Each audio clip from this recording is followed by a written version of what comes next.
Episode की शुरुआत में हम देखते हैं कि जैसे ही वेवे की एनर्जी से वहाँ की सारी लाइट्स वगैरह जलती हैं तो सीचोंग देखने लगता है कि आखिर ये सब कैसे हुआ। जिस चीज़ का फायदा उठाकर वेवे मौका देखकर वहाँ से भाग जाती है तो सीचोंग भी उसके पीछे पीछे जाता है और रोककर उससे पूछने लगता है कि मुझे बताओ कि अभी अभी ये सब क्या हुआ था। वेवे उसे बोलती है कि मुझे जाने दो, लेकिन वो उसे जाने नहीं देता। यहाँ वेवे की हार्ट बीट और भी ज़्यादा फास्ट होने लग जाती है और वो सीचोंग को हक कर देती है, जो देखकर वो तो एकदम से हैरान ही हो जाता है। अब जब वेवे की हार्ट बीट नॉर्मल हो जाती है तब वो उसे दूर हट जाती है और सीचोंग उससे पूछता है कि बताओ मुझे यहाँ पर ये सब क्या हो रहा है। तब भी वेवे उसे कुछ नहीं बताती, पर जब वो पुलिस को बताने की बात कहता है तो वेवे उसे रोककर बता देती है कि उसकी बॉडी इलेक्ट्रीफ्यूरियस है और मैंने अभी अभी तुम्हें इसलिए हक किया था क्योंकि मैं फिर से तुम्हें शॉक नहीं देना चाहती थी, वरना तुम्हें फिर से इल्यूजन हो जाता कि तुम मुझसे प्यार करते हो। सीचोंग उसे बोलता है लेकिन ये सब तो बिल्कुल रियल लगता है, जब भी मैं तुम्हारी आंखों में दिखता हूँ तो मेरी हार्ट बीट फास्ट हो जाती है। लेकिन वेवे उसे ये बोलकर चली जाती है कि ये सब सिर्फ एक इल्यूजन है। सीचोंग अब काफी गुस्से में स्विमिंग प्रैक्टिस करने के लिए जाता है, जहाँ वो इस बार काफी फास्ट स्विम करता है, जो देखकर डिंग खुश के साथ साथ काफी हैरान भी हो जाता है। लेकिन सीचोंग काफी गुस्से में था। फिर वो इस सब के बारे में अपने रूम में जाकर रिसर्च करने लगता है और गुस्से में वेवे को मैसेज करता है कि तुम्हारी वजह से मैंने अपने 48 आवर्स खोए हैं, इसलिए तुम्हें कम से कम 24 आवर्स के लिए तो मेरे साथ रहना पड़ेगा, जिसके लिए वेवे मना कर देती है। लेकिन अगले दिन सीचोंग खुद ही वेवे के पास चला जाता है और ब्रेकफास्ट ऑर्डर करता है, जिसके लिए वो उसे ही पे करने को बोलता है। और अब क्योंकि सीचोंग को उसका सीक्रेट पता था, इसलिए कोई चारा ना होने पर वेवे को मानना ही पड़ता है। पर सीचोंग यहीं पर ही नहीं रुकता, वो वेवे से अपना सारा काम कराता है। जिन दिनों को इस तरह डाइची भी देख लेती है और वो और ज़्यादा गुस्से में आ जाती है। तभी उसकी टक्कर डिंग से हो जाती है, जिसे देखकर उसे ऐसा लगता है कि वो ना उसे पसंद करता है, इसलिए बार बार उसके सामने आ रहा है। इसलिए वो उसे ही सुनाकर चली जाती है और डिंग बोलता है कि तुम्हारे जैसी सेल्फ ऑब्सेस्ड लड़की ना मैंने आज तक नहीं देखी, भला तुम्हें कौन लाइक करेगा। ये बोलकर वो भी चला जाता है। इधर पूरे दिन काम करवाने के बाद सीचोंग वेवे को जाने को बोलता है और बोलता है कि कल हम फिर से कंटिन्यू करेंगे। वेवे बोलती है फिर से कि तुमने तो सिर्फ 24 आवर्स बोला था। सीचोंग बोलता है कि अभी तो सिर्फ कुछ घंटे ही हुए हैं ना, तुम्हें तो पूरा 24 आवर्स तक मेरे साथ रहना है, इसलिए हम कल भी कंटिन्यू करेंगे। लेकिन वेवे उसे मना करके यहाँ से चली जाती है। रात में हम वेवे को देखते हैं जो कि कल की क्लास के लिए पीपीटी तैयार कर रही होती है, जिसे बनाकर वो यूशन को भेज देती है और उसे भी कल क्लास में आने को बोलती है। लेकिन तभी उसके पेट से आवाज़ आती है क्योंकि उसने दिन भर कुछ खाया नहीं था। तो यूशन उसे बोलती है कि मेरे पास नूडल्स रखे हैं, तुम उन्हें बनाकर खा सकती हो। वेवे बोलती है कि ये सब ना वो सीचोंग की वजह से हुआ है। सीचोंग का नाम सुनकर जुनजुन बोल पड़ती है तो यूशन उसे बोलती है क्या तुम बोल भी सकती हो। तभी वेवे भी उसे कहती है कि तुम्हारी आवाज़ काफ़ी अच्छी है और तुम हम लोगों से बात किया करो। तो वो भी वेवे को कोक पीने के लिए देती है। अगले दिन जब वेवे क्लास में आती है तो सीचोंग भी वहाँ पर आकर उसके पीछे बैठ जाता है, जो देखकर सभी लोग इन दोनों के बारे में बातें करने लग जाते हैं। फिर जब टीचर क्लास में आकर वेवे का नाम पुकारती है तो वो कुछ भी जवाब नहीं देती क्योंकि वो तो अपने ही ख्यालों में खोई हुई थी। इसलिए सीचोंग उसे पीछे से टच करता है, जो देखकर वो एकदम से खड़ी हो जाती है और बोलती है कि अब क्या चाहिए तुम्हें। पर जैसे उसे रियलाइज होता है कि टीचर भी उसे बुला रही थी तो वो उनसे सॉरी बोलती है और ली के साथ प्रेजेंटेशन देने के लिए बोर्ड पर चली जाती है। प्रेजेंटेशन खत्म होने के बाद सीचोंग वेवे से इलेक्ट्रिसिटी के बारे में सवाल करने लगता है, जिस वजह से वो काफ़ी नर्वस हो जाती है और कोई भी जवाब नहीं देती। क्लास के बाद भी सीचोंग उसके पीछे पीछे जाता है और उसे बोलता है कि तुमने 24 घंटे मेरा अटेंडेंट बनने का प्रॉमिस किया था, और वो फिर से उसे इलेक्ट्रिसिटी के बारे में बोलने लगता है। तो वेवे गुस्से में उसे बोलती है कि क्या तुम इलेक्ट्रिसिटी के बारे में बोलना बंद करोगे। सीचोंग बोलता है कि अच्छा तो क्या मैं तुम्हें पिकाचू बुला सकता हूँ, जिसके लिए वेवे मना करके यहाँ से चली जाती है। जिसके बाद सीचोंग काफ़ी गुस्से में कैफेटेरिया में बैठा होता है। तभी वहाँ पर डिंग आता है जो उससे बोलता है कि तुम्हें क्या हो गया, क्या अभी तक तुमने वेवे पर गिव अप नहीं किया। सीचोंग बोलता है कि उसके और मेरे बीच में कुछ नहीं है और तुम अपने काम पर ध्यान दो। इसलिए वो भी बेचारा चुप हो जाता है। जिसके बाद हम पेंगपाई को देखते हैं, वो जिस कंपनी में काम करता है उसका बॉस उसे अपने साथ सीचोंग के घर लेकर जाता है, जहाँ वो उसके पेरेंट्स से उसे एक स्पोर्ट्स सेलिब्रिटी बनाने की बात कह रहे होते हैं और बोलते हैं कि वो स्पोर्ट्स में तो काफ़ी अच्छा है ही, साथ ही साथ वो काफ़ी हैंडसम भी है, इसलिए आपको इसके बारे में ज़रूर सोचना चाहिए। कॉलेज में हम वेवे को देखते हैं जो कि अपने मसाज क्लब का फॉर्म फिल करके काउंसिलर के पास जाती है उस पर साइन करवाने के लिए। लेकिन वो उस पर साइन करने की बजाय वेवे से काफ़ी सारा काम करवाता है और उसे कुछ पोस्टर्स पूरे कैंपस में चिपकाने को बोलता है। जब वेवे ये सब कर देती है तब वो बोलता है कि अरे ये तो पिछले साल के पोस्टर्स हैं, तो तुम इन सभी को निकाल दो। जो सुनकर वेवे को गुस्सा आता है और वो ये सब करने से मना कर देती है। तो काउंसिलर से धमकी देता है कि क्या तुम्हें अपने फॉर्म पर साइन नहीं कराने। उसी वक्त वहाँ पर सीचोंग आ जाता है, जो काउंसिलर को वेवे से पंगा लेने से मना करता है और वेवे को बोलता है कि तुम इसे इलेक्ट्रीफाई कर दो। जो सुनकर वेवे उसे चुप कराने के लिए उसके मुंह पर हाथ रख देती है और सीचोंग गुस्से में काउंसिलर से बोलता है कि तुम्हारे पास पावर्स है, इसका मतलब तुम यही नहीं कि तुम स्टूडेंट्स को बुली करोगे। वो उसे और भी चीज़ें बोलने लगता है, जिससे डरकर काउंसिलर यहाँ से भाग जाता है और वेवे को बोलता है कि अगर तुमने पोस्टर्स नहीं उतारे तो मैं तुम्हारे फॉर्म पर साइन नहीं करूँगा। ये सब सुनकर वेवे काफ़ी अपसेट होकर यहाँ से जाने लगती है। तो सीचोंग भी उसके पीछे पीछे जाकर उसे माफ़ी मांगता है और बोलता है कि ये सब मेरी ही गलती है, मैं आपसे इलेक्ट्रिसिटी के बारे में तुमसे बिल्कुल भी बात नहीं करूँगा, लेकिन अगर तुम्हें फिर भी मुझ पर गुस्सा आ रहा है तो तुम मुझे इलेक्ट्रीफाई कर दो। जो सुनकर वेवे बोलती है कि तुम फिर से और तुम नहीं समझोगे। तो सीचोंग बोलता है कि ऐसा नहीं है, मैं समझ सकता हूँ कि पहले भी तुम्हारे साथ इस इलेक्ट्रिसिटी की वजह से मिसअंडरस्टैंडिंग हो चुकी है। अब यहाँ से हमें पास्ट का सीन दिखाया जाता है। जब वेवे स्कूल में थी तो वो गलती से लोगों को शॉक दे दिया करती थी, जिस वजह से उन्हें लव इल्यूजन हो जाता था और लोगों को ही मिसअंडरस्टैंडिंग होने लगी कि वेवे एक बेकार लड़की है जो हर दिन बॉयफ्रेंड बदलती रहती है। यहाँ तक कि वेवे का साथ उसके बेस्ट फ्रेंड ने भी छोड़ दिया था। वो ये सारी चीज़ें सीचोंग को बता रही होती है और उसे बताती है कि इन सब चीज़ों की वजह से मुझे अपना स्कूल चेंज करना पड़ा और जब मैं दूसरे स्कूल में गई तो वहाँ पर मुझे दाइशी मिली और इसी वजह से उसने अपना इलेक्ट्रिसिटी वाला सीक्रेट सभी से छुपा कर रखा हुआ है। सीचोंग बोलता है कि मैं समझ सकता हूँ और क्या तुम इसीलिए अपना मेजर चेंज करना चाहती हो, जिस पर वे हाँ बोलती है। जिसके बाद हम सीचोंग को देखते हैं जहाँ कोच उसकी तारीफ करती है कि आजकल वो काफ़ी अच्छे से स्विम कर रहा है। तो डिंग बोलता है कि ये सब तो वेवे की प्यार का कमाल है, पर सीचोंग बोलता है कि नहीं नहीं ऐसा कुछ भी नहीं है। फिर कोच के जाने के बाद सीचोंग डिंग से पूछता है कि ऐसा कौन सा तरीका है जिससे ह्यूमन बॉडी की स्ट्रेंथ को बढ़ाया जा सकता है। तब वो उसे काफ़ी सारे अजीब तरीके बताता है।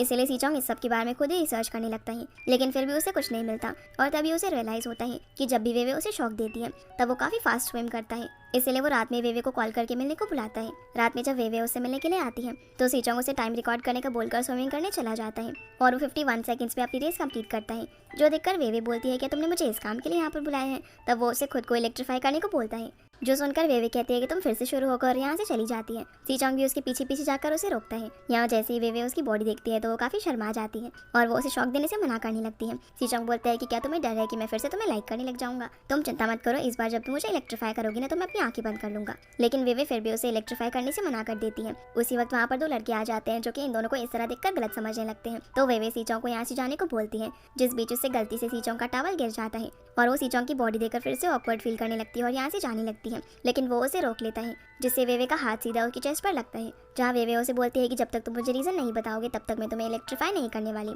तो सीचोंग उसे बता देता है कि अगर तुम मुझे इलेक्ट्रीफाई करोगी ना तो मैं फास्ट स्विम कर सकता हूँ। जिसकी ऐसी बातें सुनकर वेवे उसके सर पर हाथ रखकर चेक करती है तो सीचोंग बोलता है, अरे मैं बीमार नहीं हूँ, मैं सच बोल रहा हूँ। उसी वक्त वेवे को ली का कॉल आ जाता है, जिससे बात करने के बाद वेवे सीचोंग को बोलती है कि दोबारा मुझसे ऐसी बातें मत करना और यहाँ से चली जाती है। असल में वेवे ने एक मीटिंग रखी होती है जहाँ पर लिन और वेवे जुनजुन और यूशिन को बताते हैं कि उन दोनों ने मसाज क्लब ओपन किया है और वो इन दोनों को भी उस क्लब को ज्वाइन करने के लिए बोलते हैं। लेकिन जुनजुन और यूशिन दोनों ही मना करके यहाँ से चले जाते हैं, जिस वजह से वेवे और ली दोनों ही थोड़े से अपसेट हो जाते हैं। लेकिन फिर भी वो गिव अप नहीं करते। वेवे यहाँ पर ली से पूछती है कि क्या इलेक्ट्रीफाई करने से किसी की स्ट्रेंथ मजबूत हो सकती है, लेकिन उसको भी इस बारे में कुछ नहीं पता होता। जिसके बाद हम सीचोंग को देखते हैं जो सोचता है कि अगर वेवे मेरी मदद नहीं करेगी तो मैं खुद को इलेक्ट्रीफाई कर लूंगा और वो इंटरनेट से देखकर काफ़ी सारे तरीके अपने ऊपर ट्राई करता है, लेकिन वो हर बार फेल हो जाता है। इधर वेवे आज अपनी फिजिकल मसाज की क्लास लेने के लिए जाती है, जहाँ टीचर उसे देखते ही डांटने लगते हैं और उसे क्लास से बाहर निकाल देते हैं, क्योंकि हर बार उसकी जगह क्लास दाइशी लिया करती थी। लेकिन अब तो वो उससे नाराज थी, इसलिए वेवे ये क्लास लेने के लिए आई हुई थी। जब वेवे बाहर होती है तब उसे वहाँ पर पेंगपाई मिलता है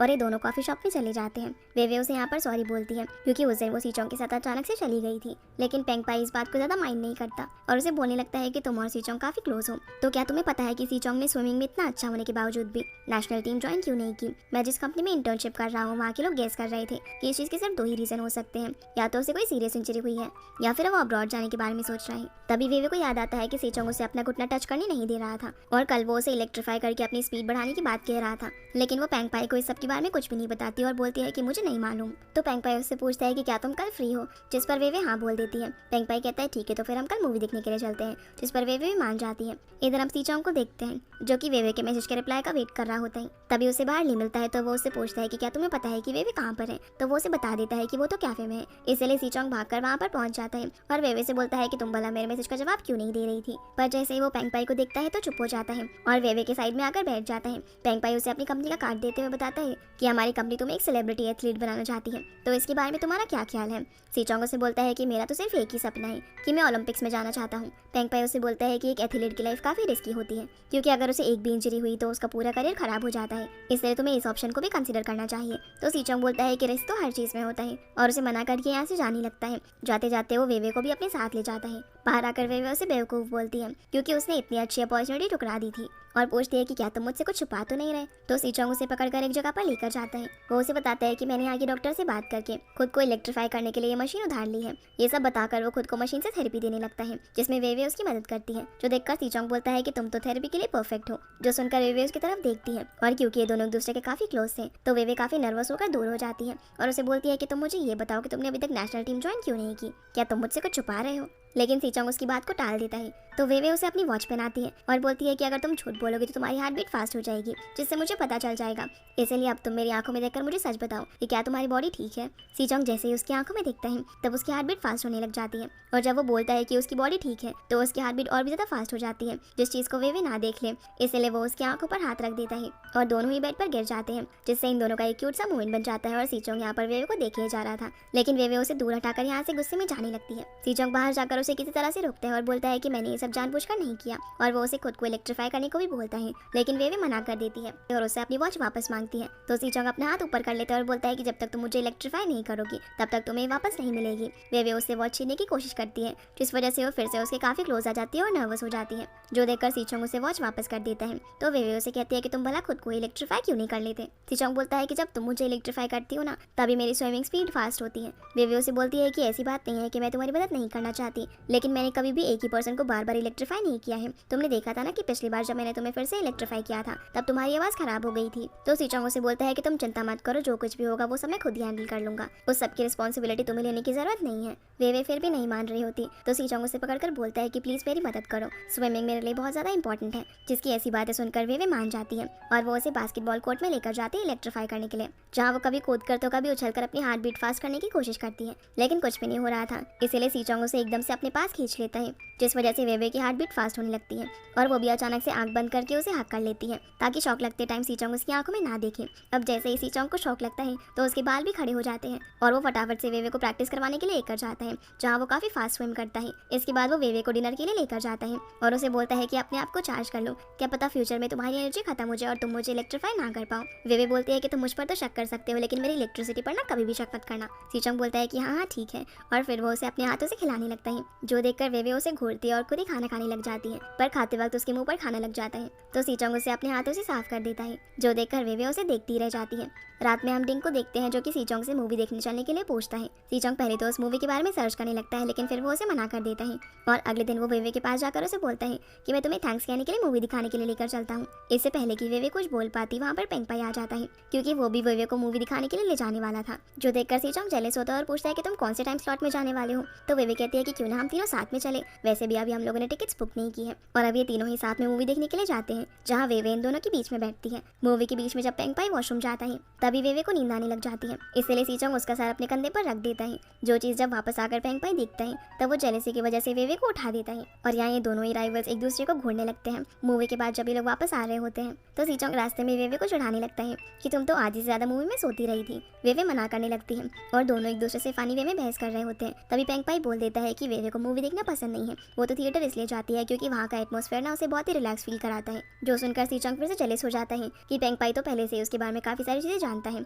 और वो वेवे को कल मिलने का बोलकर यहाँ से चला जाता है। जिसके जाने के बाद पेंगपाई वेवे से पूछता है क्या तुम कल फ्री हो, लेकिन वेवे मना कर देती है। तो फिर वो उससे बोलता है कि चलो मैं तुम्हें तुम्हारे हॉस्टल तक छोड़ देता हूँ, लेकिन इसके लिए भी मना करके वेवे यहाँ से चली जाती है और पेंगपाई अपसेट हो जाता है। अगली सुबह सी चोंग को हम बास्केटबॉल कोर्ट में देखते हैं, तभी वहाँ पर वेवे आती है और बोलती है कि तुमने मुझे इतनी सुबह क्यों बुलाया, मेरी नींद भी ठीक से पूरी नहीं हुई है और देखो मुझे तो डार्क सर्कल्स भी आ गए होंगे। सी चोंग उसके पास जाकर देखने लगता है और बोलता है कि अच्छा तुम्हें नींद आ रही है तो चलो बास्केटबॉल खेलते हैं, लेकिन वेवे बोलती है कि इस सब के लिए मेरे पास टाइम नहीं है, इधर आओ मैं तुम्हें जल्दी से इलेक्ट्रीफाई कर देती हूँ, फिर मुझे जाना है। लेकिन जैसे ही सी चोंग वेवे का हाथ पकड़ता है तो कुछ भी नहीं होता। सी चोंग बोलता है वेवे कहीं तुम्हारी एनर्जी खत्म तो नहीं हो गई, पर वेवे बोलती है कि नहीं ऐसा नहीं हो सकता और बोलती है कि चलो मैं तुम्हें कल इलेक्ट्रीफाई करूंगी। ये बोलकर वो यहाँ से जाने लगती है, लेकिन सी चोंग उसे रोक देता है और कहता है कि अगर तुमने ये बास्केटबॉल मुझसे छीन कर दिखा दी तब तुम यहाँ से जा सकती हो। वेवे उसे मना करके पीछे होने लगती है, पर वो फिसलने वाली होती है तो सी चोंग उसे बचाने के लिए अचानक से अपनी तरफ खींच लेता है, जिससे वेवे की हार्ट बीट एकदम फास्ट हो जाती है और उसकी बॉडी से इलेक्ट्रिसिटी निकलकर सी चोंग की बॉडी में चली जाती है। उसी वक्त वहाँ पर पेंगपाई भी आ जाता है, जो कि इन दोनों को इस हालत में देख लेता है,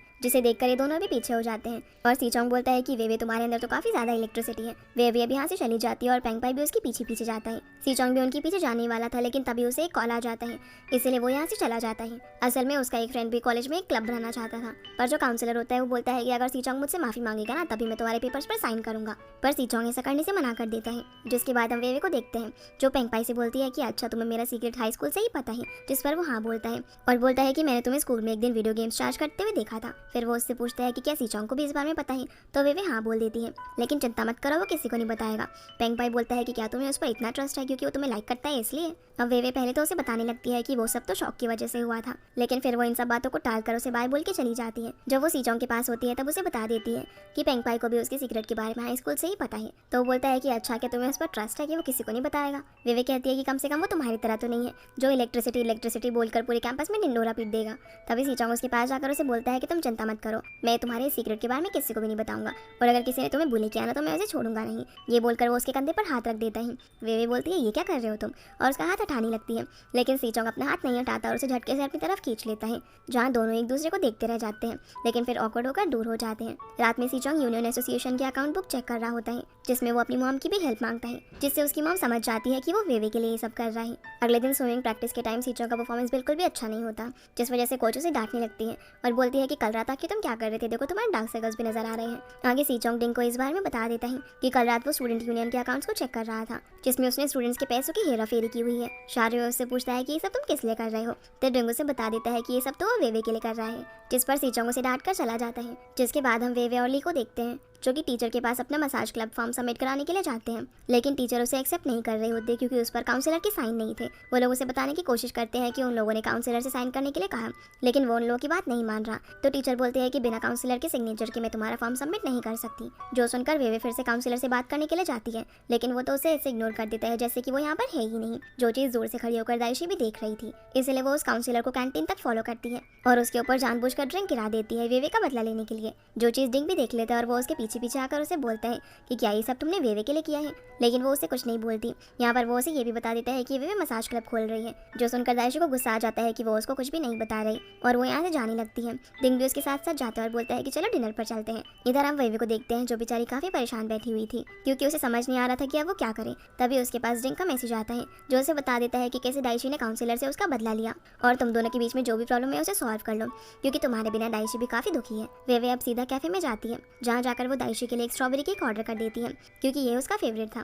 पर तभी सीचोंग का कॉल आ जाने से वो यहाँ से चली जाती है। सीचोंग वेवे से मिलकर उसे मिल्क टी पीने के लिए देता है, जो देखकर वो काफी खुश हो जाती है क्योंकि उनके कॉलेज के आसपास तो मिल्क टी की कोई शॉप थी ही नहीं। अब वो उसे काफी मजे से पीने लगती है, तो सीचोंग उसे देखे ही जा रहा था। वेवे बोलती है कि तुम्हें क्या हुआ है, क्या तुम्हारा भी मिल्क टी पीने का मन कर रहा है, लेकिन अफसोस तुम तो एक एथलीट हो ना, तुम ये सारी चीजें नहीं खा पी सकते। ये सब बोलकर वो उसे टीज करने लगती है। तो सीचोंग उसके हाथ से कप छीन कर सिप कर लेता है और बोलता है कि देखना मैं मिल्क टी पीने के बाद भी काफी अच्छा परफॉर्म कर सकता हूँ।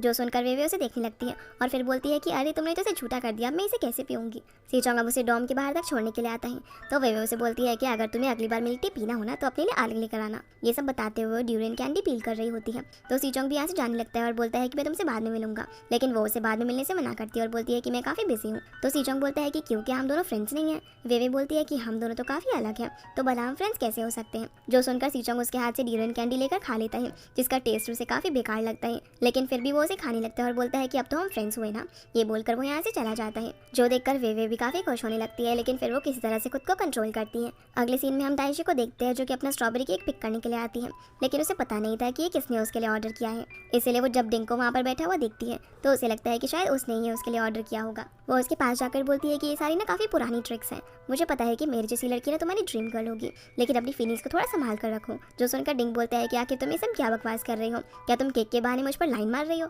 उसी वक्त वहाँ पर यूशन आ जाती है, जो उसे बताती है कि ये केक तो वेवे ने तुम्हारे लिए ऑर्डर किया है। जो सुनकर वो काफ़ी खुश और एम्बैरेस होने हो जाती है, इसलिए वो यहाँ से चली जाती है। जिसके बाद हम वेवे को देखते हैं, जो कि अपने एसोसिएशन के फॉर्म पर साइन करवाने के लिए काउंसिलर के कहने पर मोप कर रही होती है, लेकिन वो जानबूझकर फ्लोर को गंदा कर देता है। जो देखकर वेवे उसे ऐसी चीप हरकतें करने से मना करती है, तो वो उल्टा उसे ही बोलने लग जाता है।